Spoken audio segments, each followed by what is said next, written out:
The year was 1897. The place, Willow Creek, a small forgettable town nestled in the vast, unforgiving plains of Nebraska. It was a time of strict social codes, of outward piety masking 1,000 silent internal struggles. And in this crucible of conformity, two families, the Wards and the Youngs, stood as pillars of the community, their lives intertwined by more than just proximity or even a shared business venture. Their bond, they claimed, was one of spiritual harmony and shared destiny, a claim that would soon rot the town from the inside out. The Ward patriarch, Elias, was a man built like a granite monument, his face perpetually set in a mask of stern, judgmental righteousness. His wife, Martha, was a frail shadow, perpetually dressed in dark, heavy gowns, her eyes holding a look of deep-seated, perpetual terror, a terror that she tried to hide behind a relentless fervor for charity work. Their eldest daughter, Eleanor Ward, a striking 22-year-old, carried the unbearable weight of her family's prestige, her laughter brittle, her smiles forced. Across the street, in a house almost identical in its imposing Victorian architecture, lived the Youngs. Silas Young, smaller, less physically imposing than Elias, possessed a sharp, calculating mind and eyes that seemed to constantly gauge the vulnerability of those around him. His wife, Abigail, was the opposite of Martha, voluminous, vibrant, and possessed of a disturbing, almost magnetic charisma. Their son, Thomas Young, a young man of 25, was the one true point of connection between the two houses. He was betrothed to Eleanor Ward, a match celebrated publicly as a joining of fortunes and virtues. The agreement had been in place for nearly 2 years, a bizarre, multi-layered covenant that they termed their accord. To the outside world, it was a business partnership, a spiritual fellowship, and an engagement. Inside the oppressive silence of their homes, the accord was something far more sickening, an arrangement that defied every moral and social constraint of the era, held together by a potent mix of manipulation, secrecy, and shared escalating guilt. Our protagonist, Sheriff David Hemlock, was a recent transplant to Willow Creek, having fled the chaos of Chicago for the promise of a quiet life. He was a man of logic and duty, his past marked by a single catastrophic failure to prevent a crime he had seen coming. He had hoped for simplicity. Willow Creek, however, offered only a deepening complexity. It started subtly. Hemlock first noticed the absolute silence surrounding the Ward and Young properties. Not the natural quiet of a rural town, but an unnatural, heavy absence of noise. The children, a couple younger ones from each family, were rarely seen outside, and when they were quiet, pale, and moved with a careful, rehearsed precision. One particularly sweltering July afternoon, the air thick with the smell of drying hay and impending storm, Hemlock was crossing the main square when he saw Eleanor Ward. She was in front of the local dry goods store, clutching a tightly rolled umbrella, her face slick with perspiration. As she passed him, their eyes met for a fleeting second. In that glance, Hemlock didn't see the demure, promised bride of Thomas Young. He saw a flash of pure, frantic desperation. It was the look of a trapped animal, a look he recognized from his past life. Later that evening, the storm broke, a torrential downpour that rattled the windows of the small sheriff's office. Hemlock was reviewing old town records when a nervous knock sounded. It was Dr. Alistair Finch, the town's physician and one of its most respected, if intensely reserved, residents. Dr. Finch, his usually steady hands trembling, refused to sit. "Sheriff," he began, his voice barely above a whisper, I can't be seen here. I need to speak to you about the Wards and the Youngs." Hemlock leaned back, his gaze steady. "What about them, doctor? Something wrong with their health?" Finch gripped his hat. "Their mental health, Sheriff, and something deeper. I was called to the Young residence last week. Mrs. Young, Abigail, claimed a terrible stomach ailment. But when I examined her, the ailment was, well, it was not typical. There were signs, Sheriff, of profound stress, and I noticed things. The way they spoke to each other, Elias Ward was there, mind you, administering to Mrs. Young as if he were the husband. The strange, quiet authority he held, and the look on Thomas Young's face. He looked like a ghost. He hesitated, licking his lips. And the children, Sheriff. The little ones, their eyes, too old, too knowing. They're living under a terrible strain. I tried to ask Abigail some direct questions about her privacy, about the nature of their accord. Both Elias and Silas were instantly there, shadowing her, cutting her off with practiced ease. There is a secret in those houses, Sheriff, a secret that is twisting them into something monstrous, and I fear it is affecting the most vulnerable. The doctor looked at the door, fear replacing his professionalism. I can't tell you more. My medical oath prevents me from breaking confidence, but my conscience demands I alert law enforcement. Watch them, Sheriff. Watch the accord. It's not a partnership. It's a prison. With that, Dr. Finch hurried out, melting back into the rain-slicked night, leaving Hemlock alone with the chilling words and the palpable sense of dread. The accord. A multi-family agreement. The terrifying look in Eleanor Ward's eyes. The unnatural silence. Hemlock stood up, walked to the window and looked out across the mud-caked street toward the dark silhouettes of the two grand Victorian houses. They stood like twin monoliths, silent, imposing, and holding a secret that felt heavier and more suffocating than the Nebraska humidity. He knew, with a certainty that settled like lead in his stomach, that the quiet life he sought in Willow Creek was a mirage. The game had begun, and Sheriff David Hemlock was the only one on the board who didn't know the rules. The truth behind the Ward and Young family's accord is darker than anything Sheriff Hemlock can imagine. Don't miss a moment of this shocking case. Subscribe now and hit the notification bell to be the first to know when the next chapter of this deep psychological terror unfolds. Sheriff Hemlock spent the next few days in a state of quiet agitation, his initial instinct for a peaceful existence eroded by Dr. Finch's frantic warning. He began his investigation subtly, relying on the oldest tool in a lawman's kit, observation. The Ward and Young residences stood as grim monuments to Victorian repression, their windows like watchful, dead eyes. Hemlock noticed the rigid scheduling of their lives, the precise moment the men left for their joint lumber and grain operation, the brief, timed visits the wives paid to each other, and the almost militaristic schedule of the children's lessons. It was a life built not on comfort, but on control. The first crack appeared in the person of Thomas Young. Thomas, the fiancé of Eleanor Ward, was known to frequent the town's only respectable establishment, the Gilded Rail Saloon, though he never drank heavily. Hemlock found him there late one evening, nursing a single rye whiskey, his usually polished exterior looking significantly frayed. Hemlock approached the table. "Mr. Young, a moment of your time, if you please." Thomas looked up, his eyes bloodshot. "Sheriff Hemlock, nothing illegal about having a quiet drink, is there?" His tone held a barely concealed nervousness. "Not at all. I was simply curious about the accord. It's a remarkable arrangement, linking your families so thoroughly. Tell me, how does it all work?" Hemlock kept his voice level, professional. Thomas stiffened, his hand trembling as he set down his glass. "It's a private matter, Sheriff. A spiritual and business bond. The families share resources, share prayer, share a vision for the future of Willow Creek. And the sexual component?" Hemlock's directness was a calculated shock. Thomas flinched violently, his face draining of color. He slammed his hand on the table, drawing the attention of the few other patrons. "That is slander, Sheriff. Baseless, malicious gossip. Our families are pious, respectable members of this community. You have no right to suggest such a vile thing." Hemlock leaned in, his voice dropping to a low, intense murmur. "Vile things often hide behind piety, Mr. Young. Dr. Finch noted an unusual pattern of stress and injury during a recent visit. Eleanor Ward's eyes, when I saw her, held pure terror. Tell me the truth, Thomas.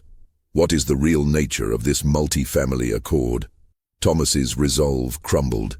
His chest heaved, and his eyes darted around the saloon as if anticipating his father, Silas or Elias Ward, to appear and silence him. He choked out a reply, barely audible.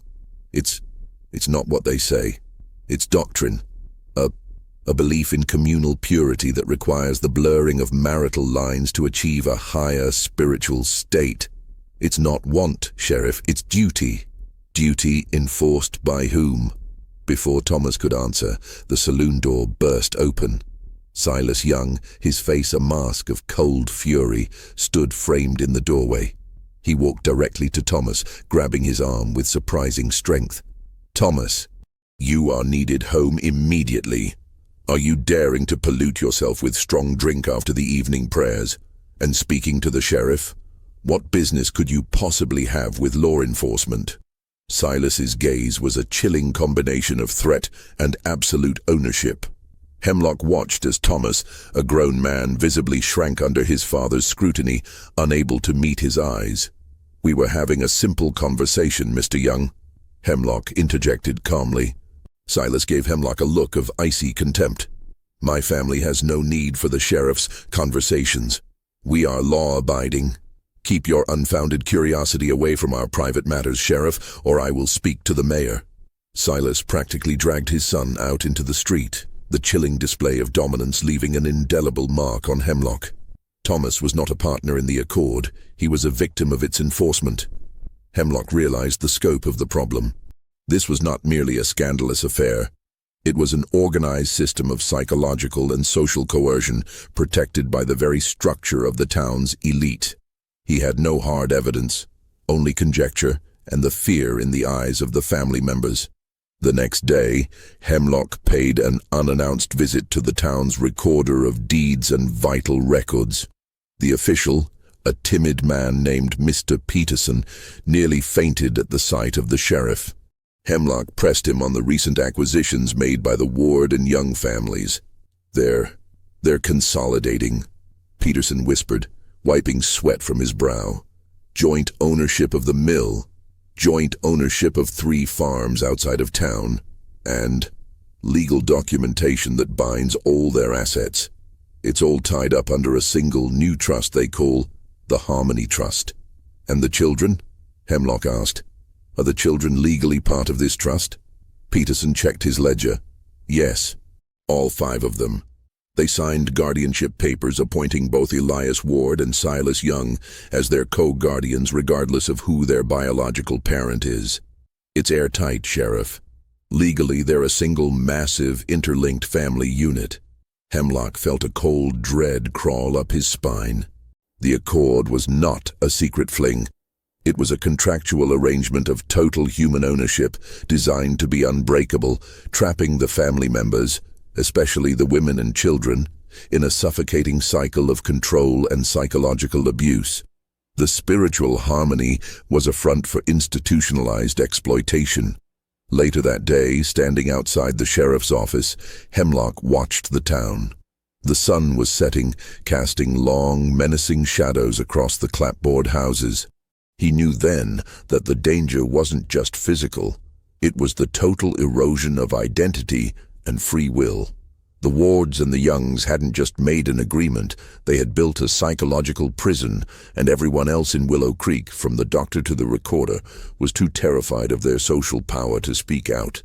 Hemlock took a deep breath. He needed an ally. He needed a way to penetrate the walls of the Harmony Trust. He needed to find the source of the fear, the specific leverage the patriarchs held, and who among the victims was willing to risk everything for freedom. The most obvious, and most vulnerable, was Eleanor Ward. Sheriff Hemlock's investigation now focused on the wives, Martha Ward and Abigail Young. While the men were the enforcers, the women were the constant, silent witnesses and, by extension, the core victims and unwilling perpetuators of the accord. Hemlock knew that if he could get to one of them, the whole rotten structure might begin to destabilize. He chose a public venue, hoping the presence of others might offer a small shield of security. Hemlock knew that Martha Ward regularly visited the local church during the late morning to arrange flowers for the altar. It was a time of minimal surveillance. He found Martha there, her back to him, meticulously placing white lilies. Her movements were slow, almost mechanical. The church, usually a place of solace, felt cavernous and cold, amplifying the sense of isolation. "Mrs. Ward," Hemlock said softly, not wanting to startle her. Martha froze, the lily dropping from her hand. She turned, her face a pale canvas of terror, her eyes wide and rapidly scanning the empty pews. "Sheriff Hemlock, I did not expect you. I apologize for the intrusion, but I needed to speak to you privately. It's about your daughter Eleanor and the Accord." Martha took a shaky step back, her fingers nervously twisting the lace on her collar. "The Accord is a blessing, Sheriff, a spiritual path laid out by Elias and Silas. There is nothing untoward." Her voice was a reedy whisper, rehearsed and devoid of conviction. "Mrs. Ward, you and Mrs. Young have both been examined by Dr. Finch. He notes a pattern of stress and physical distress that is not consistent with a spiritual path. It's consistent with abuse." Martha visibly flinched at the word abuse. She gripped the edge of the altar, her knuckles white. "You misunderstand. The closeness. It is sometimes demanding, but it is for the good of the trust. The children. The children," Hemlock repeated, his voice firm. "Do you believe this environment is healthy for them, Martha? Do you believe the blending of parental roles, the secrecy, and the pervasive fear is a blessing for your little ones?" Martha's composure finally fractured. Tears welled in her eyes, silent and slow. She didn't speak, but her silent assent was more damning than any accusation. She moved her lips, trying to form words, but fear choked them. She pointed, not at the church door, but upwards, toward the rafters. Hemlock followed her gaze, finding only dust and shadows. Then, he understood the gesture. Omnipresent surveillance. The fear was so ingrained she believed she was being watched and judged, even within the sanctuary of the church. "Do they hit you?" Hemlock asked, his tone gentle, encouraging. Martha shook her head, a violent motion, then she slowly raised her heavy sleeve, revealing a patch of mottled, dark skin on her inner forearm. Not a bruise from a blow, but a collection of tiny, perfectly circular burns. "A lesson," she mouthed, her eyes welling with shame. "To remind us of the fire of purification. A lesson in silence." The horror of the psychological control was staggering. These men weren't relying on brute force alone. They were using systematic terror and ritualistic psychological torture to enforce compliance. The burns were a physical manifestation of the psychological chains. Hemlock pressed further. "Is Thomas happy with this arrangement? Or Eleanor? Tell me who the weakest link is, Martha. Who is desperate enough to help me?" Martha looked at the doors again, her breathing shallow. She finally managed to force out 3 gasping words. "The diary. Check." The diary. Before Hemlock could ask for clarification, the church doors opened. Abigail Young strode in, dressed immaculately, her smile wide, but her eyes cold. "Martha, how wonderful to find you here. I was just on my way to discuss the arrangements for the fall harvest celebration." "Sheriff Hemlock, what a surprise. You aren't distracting Martha from her duties, are you?" Abigail's presence was a clear display of coercive control. She hadn't accidentally stumbled upon them. She had been sent to monitor Martha. Her smile didn't reach her eyes, which were filled with a hostile warning. Hemlock recognized a woman who had, perhaps, gone past the point of no return. A victim who had internalized the system and now helped run the prison. He rose, gave a curt nod, and walked out, the image of those tiny, precise burns etched into his mind. He drove straight back to the office, the phrase, "the diary." "Check the diary," echoing in his head. Whose diary? Eleanor's? Martha's? He returned to the recorder's office. He asked Peterson to pull the deed for the Ward house again, specifically looking for any obscure details. On the 3rd page of the old deed, filed years before the Accord, was a small, almost illegible handwritten notation from the time of the house's construction. Wall safe installed in the library alcove behind the complete works of Shakespeare. The library alcove. The Ward's home was a fortress, But Martha had given him the key, a key that required a risk to obtain. Hemlock knew he couldn't get a warrant for an illegal search based on a terrified whisper and some small burns. He would have to go in alone, and he would have to do it that night. The storm clouds gathered again, mirroring the chaos in Hemlock's mind. He prepared his equipment, a lock-picking set, a small lantern, and his service revolver. He was no longer just investigating a crime. He was preparing for an act of liberation. He had to find that diary.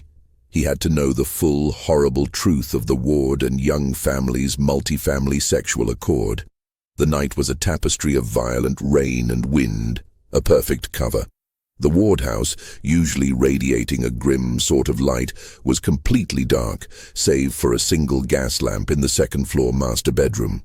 Hemlock knew the risk was immense. Being caught inside the home of the town's most powerful man would end his career and likely land him in jail on trumped-up charges. But the image of Martha's burned arm and Eleanor's terrified eyes drove him forward. He found a loose basement window latch on the west side of the house, a small lapse in the Ward's obsession with security. Slipping inside, he was immediately immersed in the oppressive silence of the home. The air was heavy and smelled of dust, mothballs, and a faint metallic scent Hemlock recognized as old blood and fear. He moved silently through the hallways, his small lantern casting dancing shadows. The house was a museum of repressed lives, dark furniture, framed photos of unsmiling ancestors, and a palpable atmosphere of psychological coldness. He located the library alcove off the main parlor. The scent of aged paper and leather was strong. Hemlock began running his hands along the spines of the books, searching for the complete works of Shakespeare. He found them, a heavy 7-volume set bound in black leather. Behind the volumes, his fingers found a seam, a slight indentation in the wood paneling. Pressing firmly on a specific spot, a small section of the wall silently receded, revealing a heavy, steel wall safe. Hemlock was a good lock-picker, a skill learned out of necessity in Chicago. The safe was old but built with precision. The sound of the tumblers clicking was swallowed by the storm outside, a relentless rhythmic drumming that both shielded him and intensified the pressure. After 15 minutes of tense, focused work, the final tumbler fell into place with a soft thunk. He pulled the heavy door open. Inside, illuminated by his meager lantern light, were not jewels or money, but a horrifying collection of documents and objects. The most prominent item was a small leather-bound diary. It was Eleanor Ward's. Hemlock pulled the diary out, along with a few other crucial pieces of evidence. A packet of signed blank checks from both the Young and Ward accounts, all bearing the signature of Eleanor. A small sealed box containing a few strands of human hair and a yellowed, blood-stained piece of cloth. A set of legal waivers, signed by both Martha Ward and Abigail Young, ceding all personal rights to their husbands in the interest of the Harmony Trust. Hemlock ignored the checks and the waivers for a moment, his heart hammering as he opened Eleanor's diary. The elegant script of the young woman quickly devolved into desperate, panicked scrawls. The entries confirmed Hemlock's darkest suspicions and unveiled the grotesque ritualism of the accord. The first entries detailed the spiritual teachings of Elias and Silas, a doctrine of shared life force through which the families would become one, rendering their moral obligations to the outside world obsolete. The later entries were a descent into hell. Eleanor described the purification rituals, the tiny burns on her mother and herself, administered with a heated silver rod.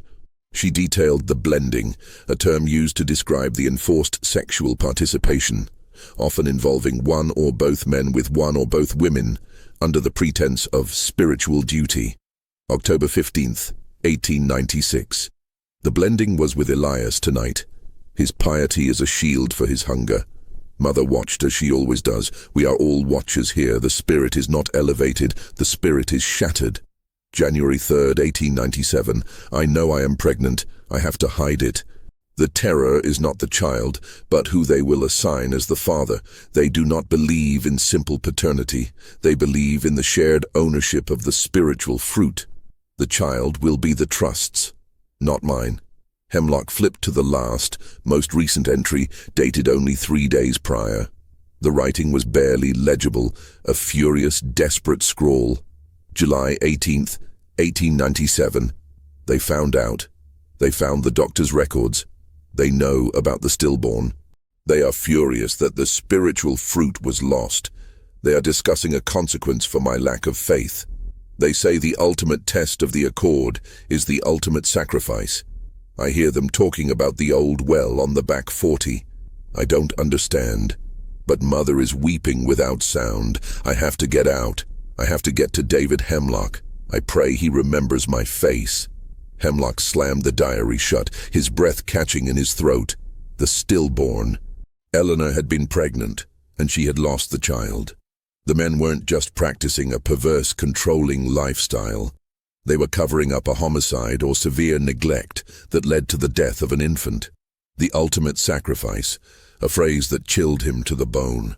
He quickly grabbed the diary and the sealed box, leaving the blank checks and waivers as they were to maintain the deception. He replaced the safe door, carefully setting the Shakespeare volumes back in place. As he turned to leave the library, a sound pierced the silence of the storm. A faint, rhythmic tapping coming from the second floor. It was too regular to be the wind or a branch. It was a signal. Hemlock froze. Had he been heard? Was someone awake? He extinguished his lantern and pressed himself against the wall, his service revolver drawn, heart pounding. The tapping continued. Tap, tap, tap, tap, tap, tap. He couldn't risk ascending.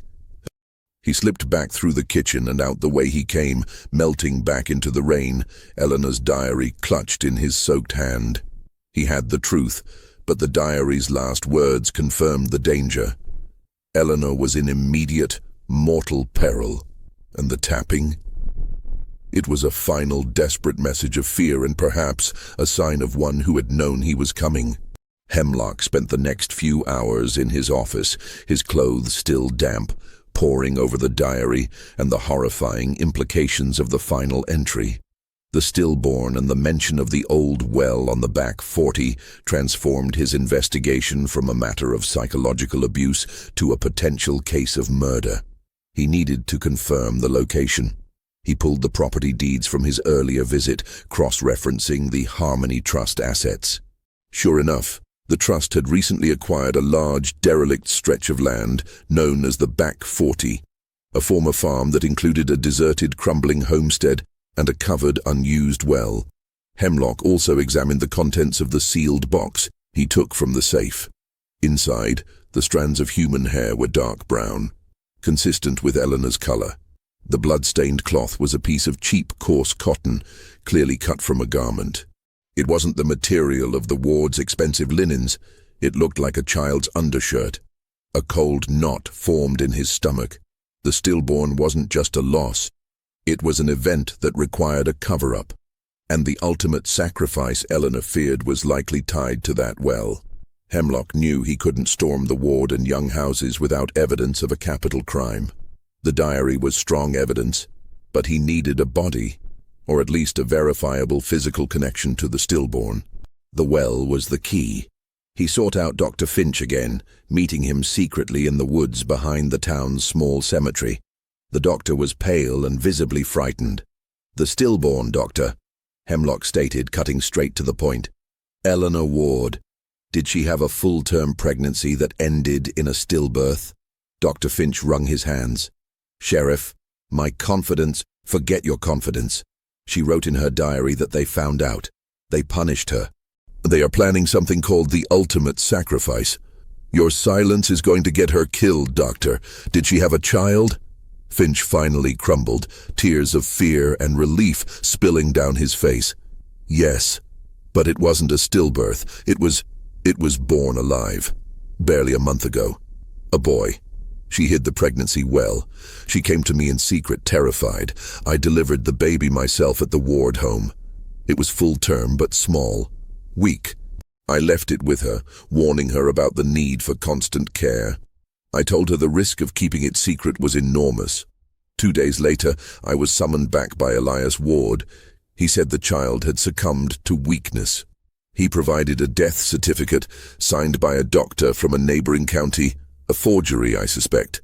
They cremated the infant immediately, or so they claimed. A boy, Hemlock whispered, and they claimed cremation. But they were looking for a consequence for her losing the spiritual fruit. Doctor, they lied to you about the cremation. I believe the child is in the well on the back 40. Finch gasped, clutching his chest. Dear God in heaven, they murdered the infant. They took the ultimate authority into their hands. Hemlock showed Finch the small piece of blood-stained cotton. Is this consistent with the clothing on the child you delivered? Finch's eyes widened. Yes. I recognized the coarse material. It was a simple muslin slip. I advised Eleanor to use it. Hemlock now had a strong motive, punishment for a perceived failure and loss of property, and a highly probable location. But he needed a plan to get Eleanor out before they enacted their ultimate sacrifice. He drove out to the back 40. The old farmstead was desolate. The well stood 100 yards from the house, covered by a makeshift wooden lid. The silence of the open plains was unsettling, a vast, indifferent space where terrible acts could be swallowed without trace. Hemlock checked the latch on the well cover. It was secured by a heavy new chain and a formidable padlock. Elias and Silas were thorough. They weren't taking chances. He knew he had to act now. He couldn't wait for a warrant for murder without the body, which was inaccessible. He needed a distraction, a way to pull the two patriarchs and Abigail out of the houses long enough to extract Eleanor and the other children. Suddenly, a thought struck him, connecting the tapping sound from the previous night to the diary's final words. I have to get to David Hemlock. I pray he remembers my face. The tapping wasn't a warning to him. It was a signal for him. Someone in the house knew he was there. That someone was the only one with the courage and desperation to act. Eleanor. Hemlock returned to town and made a calculated, desperate move. He sent a telegram, signed anonymously, to the county sheriff in the neighboring county, simply stating, illegal gambling operation in full swing at the Ward Young lumber mill. Midnight tonight. Arrest imminent. The lumber mill, the centerpiece of the Harmony Trust's business, was the one thing Elias and Silas valued more than their immediate control over the families. A midnight raid would pull them out, along with any key associates they used as lookouts or enforcers. Now he just had to wait for midnight. His heart pounded with the realization that he was staking his entire career, his life, and the lives of the Ward and young women and children on a single desperate bluff. The geography of guilt led to the mill, but the geography of salvation led back to the Ward house. Midnight arrived, a cold, starless night. Hemlock watched from the shadows of the livery stable as Elias Ward, Silas Young, and 3 other severe-looking associates, likely their most trusted enforcers, climbed into a carriage and sped off towards the lumber mill, an industrial complex 3 miles outside of Willow Creek. They had taken the bait. The threat to their financial empire was enough to pull them away from their human possessions. Hemlock moved quickly, entering the Ward house through the same unsecured basement window. This time the silence was different, less oppressive, more expectant. He went straight up the main staircase, ignoring the dusty, dark parlor and library. He stopped outside the master bedroom. He listened. Complete silence.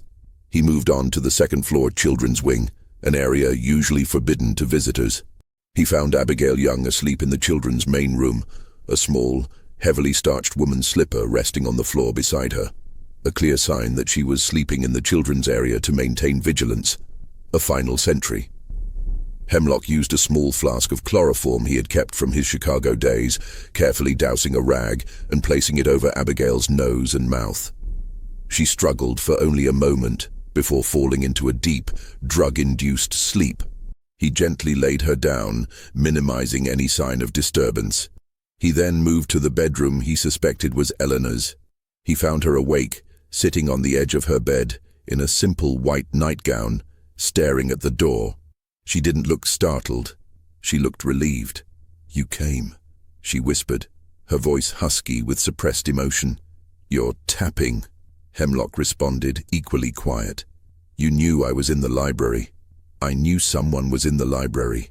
I heard the lock. I knew a lawman would be the only one with the tools and the motive to break in. I tapped a pattern we used as children, one I prayed you would recognize as unnatural. Did you find it? The diary?" "Yes, Eleanor, I found it. I know about the stillborn. I know about the well. We have to go, now. Your life is in danger. The ultimate sacrifice." Eleanor's eyes clouded with fresh terror. "It's not just me, Sheriff, it's Mother and the children. The sacrifice is the elimination of the one who knows too much, and the witnesses." "How many children?" "5. 2 wards, 3 youngs, all under the age of 10. They are asleep in the main wing, and my mother Martha, she is in the master bedroom." Hemlock looked at her, his heart filled with a raw mix of terror and respect for her quiet bravery. "We need to wake them silently. No crying, no panic. Can you do that, Eleanor?" "I've been preparing for this night for a year, Sheriff." "I will do it." Hemlock went to the master bedroom.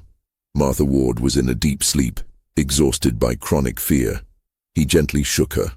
She woke instantly, her eyes widening in silent panic. "Martha, it's the Sheriff. Eleanor is safe. We are leaving. Now. No noise. The men are gone." The mention of the men's absence was the key. Martha, without question, nodded and slipped out of bed, grabbing only a heavy shawl. Eleanor, moving with the practiced stealth of a shadow, gathered the 5 children, waking each one with a gentle touch and a silent, fierce look that conveyed both urgency and safety. The children, strangely, were compliant, their small faces grave and their movements hushed. They had learned the silent language of fear too well. Hemlock led the procession down the main staircase. The escape was agonizingly slow. He had secured a covered wagon from the livery, claiming a midnight transport of goods, and it was waiting 3 blocks away, out of sight. As they reached the front door, Eleanor suddenly pulled back. "Sheriff, the evidence, the papers. Elias has a ledger, the full record of the blending and the trust finances. It's in his writing desk in the parlor. We need it, or they will claim this is a simple kidnapping." The risk was astronomical, but Eleanor was right. Without verifiable evidence of the financial and physical coercion, the patriarchs would destroy Hemlock's reputation and recapture their families. "Go to the wagon with Martha," Hemlock commanded. "Wait for me. If I am not there in 5 minutes, leave. Go to the neighboring county's convent. Tell them everything." Eleanor hesitated, but the absolute command in his eyes convinced her. She led her mother and the 5 children out the front door and into the street, the sound of their careful footsteps swallowed by the receding wind. Hemlock slipped back into the dark parlor. He found the elaborate writing desk and began working the complex lock. The seconds stretched into an eternity. He heard a sound that made his blood run cold, the faint, distant rumble of a carriage returning. Too soon. The county sheriff's raid must have been a simple patrol. They had discovered the telegram was a hoax almost immediately. The ward and young men were on their way back. The lock clicked open. Hemlock pulled out the ledger. It was thick, bound in dark leather, meticulously detailing the finances and the psychological control. He had it. He bolted out of the house. He saw the wagon in the distance disappearing around the corner. He ran, the ledger clutched to his chest, fueled by pure adrenaline. He reached the corner just as the Ward Young carriage screeched to a halt in front of the Ward house. Elias Ward saw him. He didn't shout. He didn't question. He simply pointed his walking stick, his face a mask of incandescent primal rage. "There, the ledger. Stop him." Hemlock ran. He had the evidence. The extraction was complete. But the real terror, the confrontation, had just begun. Hemlock was a good runner, but Elias Ward's 3 hired men were faster and fueled by the promise of protecting their lucrative arrangement. Hemlock dodged into the narrow, shadowed alleys behind the main thoroughfare. the wet mud slowing his pace and splattering his face. The ledger, his evidence and the Ward Young family's damning secret, was becoming heavy and slippery. A dark figure emerged from the shadows of a stable, cutting off Hemlock's path. It was Silas Young, his usually meticulous clothes disheveled, a heavy iron pitchfork raised like a weapon. "You thieving little worm," Silas hissed, his voice tight with maniacal fury. "You have stolen my property. Give me the ledger." Hemlock skidded to a stop. "Mr. Young, I am the sheriff of this county. What you call property is a family you have terrorized and imprisoned. I have the ledger, and it proves the financial and sexual coercion you and Ward inflicted." Silas lunged with the pitchfork. Hemlock sidestepped the attack, the cold metal grazing his shoulder. He brought his own service revolver down hard against Silas's wrist. Silas yelped, the pitchfork clattering to the ground, and he fell back, clutching his arm. The sound of pounding feet announced the arrival of the other pursuers. Hemlock didn't hesitate. He ran toward the only place he could think of, his own office. He burst through the door, locking it and slamming the heavy wooden bar into place just as Elias Ward and his men reached the entrance, pounding violently. "Hemlock, open this door! You are a rogue officer! You have kidnapped my wife and children! I will have you hanged!" Elias's voice was a deep, terrifying bellow of entitlement and rage. Hemlock ignored him. He grabbed a box of ammunition and the office shotgun. He had bought himself time, but the walls of his own small office felt terribly thin. He needed to confirm the escape. He carefully opened the back window and fired a single shot into the air, a prearranged signal for the covert stagecoach driver he had paid to take Eleanor's wagon to the neighboring county line. A few seconds later, a faint double whistle drifted back on the wind. They were safe. He turned back to the pounding door. "The women and children are safe, Mr. Ward. They are under the protection of the law. Now get off my property before I charge you with attempted assault on a sheriff." The pounding briefly stopped, replaced by a low, furious murmur. Elias Ward was conferring with his men. Hemlock knew Ward wouldn't risk an open gunfight that would attract the attention of the state authorities. Elias had to maintain the illusion of respectability. After a few tense minutes, the pounding ceased altogether. Hemlock watched through the curtained window as the men retreated, their defeat palpable. They would not rest. They would now use their financial and social power to destroy him legally. Elias Ward and Silas Young won't stop until they reclaim their secrets and ruin Sheriff Hemlock. Can he expose the truth of the Accord before they silence him permanently? Don't miss the next stage of this incredible true crime case. Subscribe now and hit the notification bell to witness the unraveling of the Harmony Trust. Hemlock didn't wait for morning. He immediately began reviewing the ledger. It was far worse than he imagined. The ledger was meticulously kept, titled The Harmony Account, Spiritual and Financial Contributions. It was a double-entry nightmare. The left-hand side detailed the financial accounts, a massive consolidation of land, liquid assets, and investments, all controlled solely by the two men. The right-hand side detailed the spiritual contributions, a coded record of the Accord's most grotesque practices. Each wife was referred to by a single initial, M for Martha, A for Abigail, E for Eleanor. Beside their initial were dates and a series of disturbing symbols.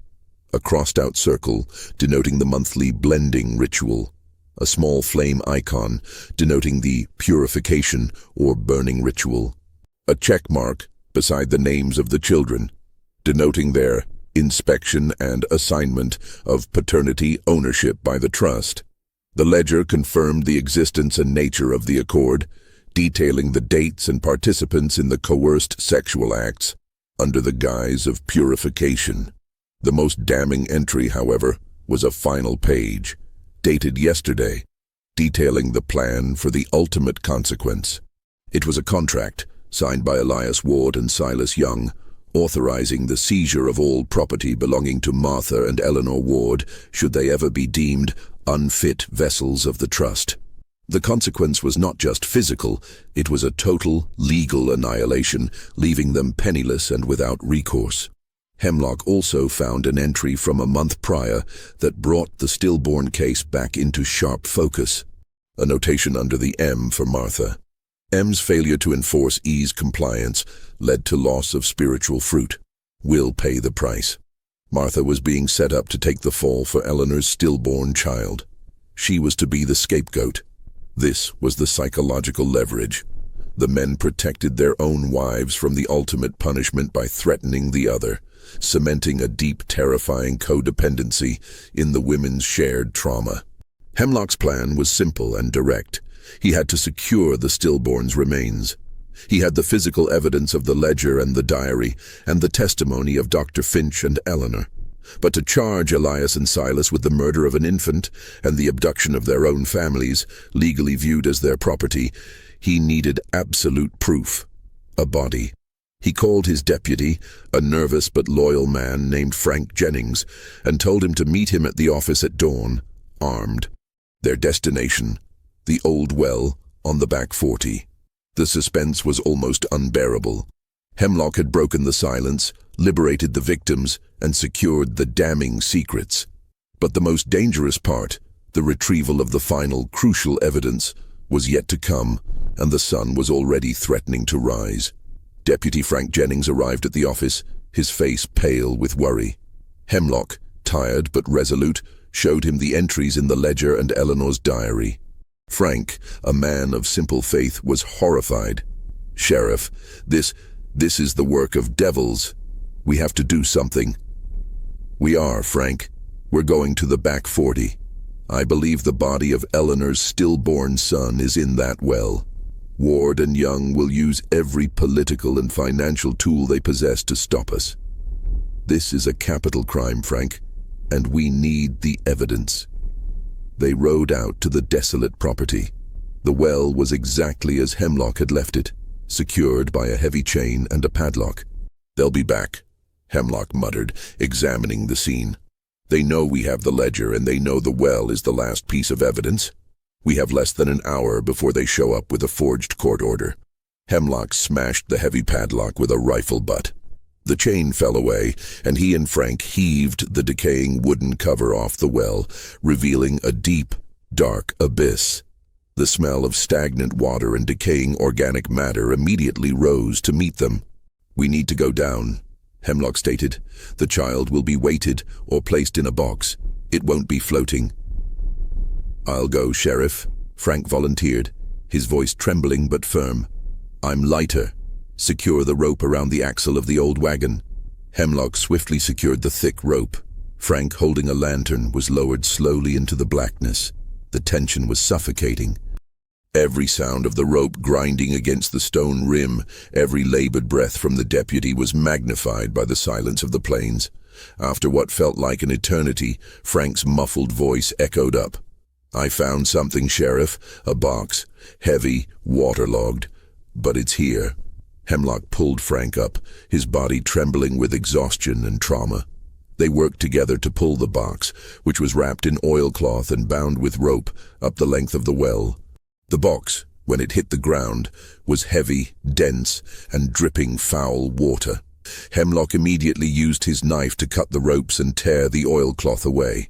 Inside, resting on a bed of heavy stones and mud, was the tiny, perfectly formed body of a male infant. The child, pale and tragically still, was wrapped in a piece of coarse muslin, the exact same material as the blood-stained fragment Hemlock had taken from the safe. The stillborn was, in fact, a murdered child. Hemlock looked at Frank. "We have it. The truth. This is all the evidence we need to charge them with murder and multiple counts of sexual and psychological abuse." Before they could cover the evidence or leave, the sound they dreaded tore through the morning air. The frantic drumming of horse hooves. 2 carriages, one driven by Elias Ward, the other by Silas Young, raced toward the back 40, raising a plume of dust. "They're here!" Frank yelled, grabbing his rifle. "No, Frank, no gunfight! We run! We have the body and the ledger. That's the only thing that matters. Leave the rope, leave the box. We take the evidence and go." Hemlock grabbed the ledger and gently, reverently, wrapped the child's body in his own coat. He and Frank mounted their horses and galloped away from the well, heading not toward town, but directly toward the telegraph office in the next county, the only place they could file charges without the local courts interfering. The patriarchs arrived at the well, just as Hemlock and Frank were disappearing over the horizon. Elias Ward scrambled out of his carriage, saw the exposed well, the freshly cut chain, and the muddy, empty box. His roar of fury was a sound of a man who had not just lost an asset, but had lost his absolute control. Ward and Young quickly realized Hemlock's plan. He wasn't running away. He was taking the case above their jurisdiction. Elias Ward pointed toward the road Hemlock had taken. "Silas, you go back to town. Burn the ledger copy. Contact the mayor, the judge. Claim a conspiracy. I will take my fastest men and follow him. He will not get to the telegraph office alive." The ensuing chase was a desperate race against time. Hemlock and Frank were weighed down, but they were determined. They knew the fate of Eleanor, Martha, the children, and the very moral fabric of Willow Creek depended on them winning this final race. Hemlock looked down at the small bundle in his coat. This was not just a case. It was a battle against institutionalized depravity, and the body of this small, innocent victim was the only weapon strong enough to break the Harmony Trust. The chase was relentless. Elias Ward, driven by the panic of a man watching his empire of control crumble, pushed his horses to their breaking point. Hemlock and Frank, despite their lighter load, knew they couldn't outrun the Ward faction forever. They had to reach the county seat telegraph office, a good 40 miles distant, before Ward's riders could intercept them. "Sheriff, they're gaining!" Frank shouted over the drumming hooves. Hemlock glanced back. Ward's carriage, filled with 3 armed men, was dangerously close. "We need a diversion, Frank. The road ahead runs through the bluffs, rocky, dangerous terrain. We might lose them, or we might break our own necks." They pushed their horses into the treacherous, winding dirt road of the bluffs. The uneven ground slowed Ward's heavy carriage, giving Hemlock and Frank a crucial few minutes. Hemlock ordered Frank to take the high road, creating a false trail. "Go fast, Frank! Make dust! I'm taking the ravine. Meet me at the telegraph office." Frank, though terrified, nodded and spurred his horse up the rocky incline. Hemlock plunged into the deep, winding ravine below. The path was narrow, the cliffs on either side rising steeply. He was betting on the terrain and Ward's reluctance to separate his forces. The gamble paid off. When Ward's carriage reached the fork, he saw the heavy dust cloud from Frank's horse on the high road, and assuming Hemlock was with him, continued the chase up the more visible path. Hemlock, hidden by the deep shadows and brush of the ravine, rode hard for another 10 minutes until he was sure the sound of the carriage had disappeared. He then cut across the low plains, using old farmer trails, heading directly for the county seat. Meanwhile, back in Willow Creek, the town was thrown into a quiet chaos. Silas Young had immediately returned to the Ward house, only to find Abigail still asleep from the chloroform, the front door ajar, and the women and children gone. He had followed Elias's instructions, destroying the secondary records of the ledger and trying to use their influence to sway the local judge. However, the local judge, an older, principled man named Hanson, was a cautious man. When Silas claimed Hemlock had kidnapped the women, Judge Hanson asked for proof that the women were being held against their will.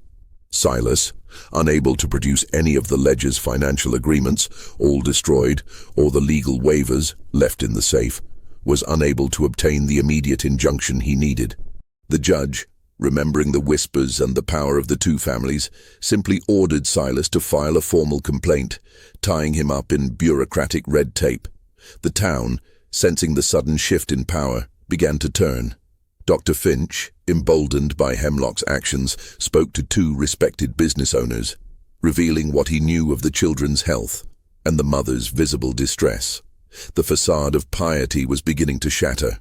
Hemlock and Frank met up, exhausted, at the telegraph office in the county seat. Hemlock, his hands trembling with adrenaline and fatigue, immediately sent a detailed, priority telegram to the State Attorney General's office. The message was short, professional, and devastating. Urgent, requesting immediate state police intervention, charging Elias Ward and Silas Young of Willow Creek with first-degree murder, infant male, identity pending, kidnapping, coercive sexual assault, and racketeering the Harmony Trust. Evidence secured, detailed ledger, victim testimony, Eleanor Ward, et al. Physical remains, infant. Suspects are armed and fleeing, evidence securing in progress. He paid the fee, the clerk's eyes wide with shock at the message, and then he waited. Within an hour, a response arrived. The State Attorney General was dispatching the state police and a federal marshal immediately based on the severity of the charges and the cross-county jurisdictional issue. The state was taking over the investigation. Hemlock had won. The power of the state, backed by undeniable physical evidence and a meticulous ledger, was now arrayed against the local, crumbling authority of the Harmony Trust. Just as the sun reached its zenith, a frantic, dust-covered figure burst into the telegraph office. Elias Ward. He had tracked them down, having finally realized the deception on the bluffs. Ward looked at the telegraph desk, saw the state seal on the return message, and his monumental anger immediately curdled into a cold, terrifying comprehension of his own doom. He saw Hemlock, standing tired but resolute, holding the bundle containing the infant's body. Ward didn't beg or plead. He lunged at Hemlock, not with a gun, but with the sheer desperate rage of a spoiled tyrant who had lost his ultimate authority. "You took my life. You took my faith. You took my control," Ward screamed, trying to grab the bundle. Hemlock, anticipating the move, was ready. He ducked the charge, and Frank, his rifle held high, brought the butt down on the back of Elias Ward's skull. Ward collapsed instantly, hitting the wooden floor in a heap of defeated manic power. The reckoning had arrived, not in a blaze of glory, but in a dusty, small-town telegraph office with a single decisive blow. Hemlock carefully knelt, confirming the powerful patriarch was only stunned, then secured him with heavy rope. The only thing left to do was wait for the state police and ensure the long-term safety of the victims. The horror was over, but the legal battle and the lasting psychological scars were just beginning. The arrival of the state police and the federal marshal was swift and overwhelming. Elias Ward was taken into custody immediately. Silas Young, anticipating the inevitable, was arrested in Willow Creek shortly thereafter, found hiding in his attic, clutching a half-burned copy of the ledger. The body of the infant was taken for a full autopsy, which confirmed the cause of death as severe neglect and exposure, directly contradicting the forged death certificate. The ledger, Eleanor's diary, and the testimony of Dr. Finch provided irrefutable evidence of the blending rituals, the forced cohabitation, the purification burns, and the systematic racketeering through the Harmony Trust. The trial became a national sensation, drawing reporters from New York and Chicago. The shocking details of the multifamily sexual accord and the Harmony Trust, a financial and psychological arrangement of total human ownership, horrified a public obsessed with outward Victorian morality. Hemlock, Eleanor, Martha, and Dr. Finch were the primary witnesses. Dr. Finch detailed the physical injuries and the psychological coercion he had observed. Martha Ward gave a quiet, devastating account of the constant fear, the forced witnessing of the blending, and the silent, systemic destruction of her identity. Eleanor Ward, articulate and brave, detailed the inner workings of the accord, the stillborn's birth, and the terrifying concept of the ultimate sacrifice. Her testimony, backed by her diary, provided the most chilling evidence of the terror and control inflicted by the two men. The legal strategy was to attack the foundation of the accord. The federal marshal argued that the Harmony Trust was not a legitimate business or spiritual venture, but a criminal enterprise designed to exploit and own people for financial and psychological gain. Elias Ward remained outwardly defiant, claiming his actions were guided by a higher spiritual doctrine and that Hemlock's actions constituted illegal theft and kidnapping of his legal property. Silas Young broke down, attempting to blame Ward for the most severe aspects of the control, but his own meticulous entries in the ledger condemned him. The jury, after only 3 hours of deliberation, returned a verdict of guilty on all counts, including first-degree murder for the death of the infant based on the willful neglect and concealment. Elias Ward and Silas Young were both sentenced to life imprisonment. The Harmony Trust was dissolved, and all assets were placed into a trust for the victims. The aftermath in Willow Creek was slow, painful, and necessary. The town had to reckon with the evil that had been allowed to fester under the cover of social respectability. Judge Hansen, the mayor, and other local figures who had quietly enabled the men's power were forced to resign. Sheriff David Hemlock was hailed as a hero. He didn't stay to enjoy the praise, however. The sheer depravity of the case had taken a deep toll on his soul. He had solved the crime, but the quiet dread of the experience had settled in him permanently.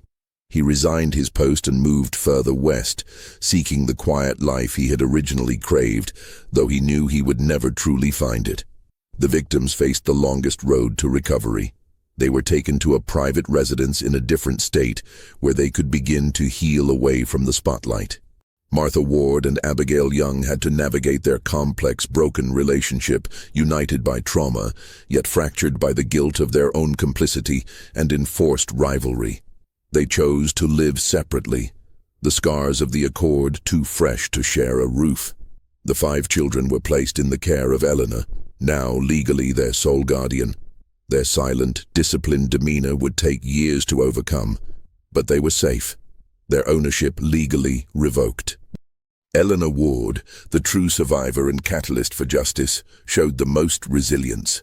Her final diary entry, written after the trial, concluded not with fear, but with a statement of profound resolve. The terror is not in the horror, but in the silence that allows it to grow. I will never be silent again. The scars remain, not as marks of the men's control, but as testament to the strength it took to break free. The story of the Ward and Young families became a dark, cautionary tale, a horrific example of how institutionalized psychological abuse, financial control, and twisted doctrine could destroy families from the inside out, proving that the most profound horrors are not supernatural, but are chillingly all too human.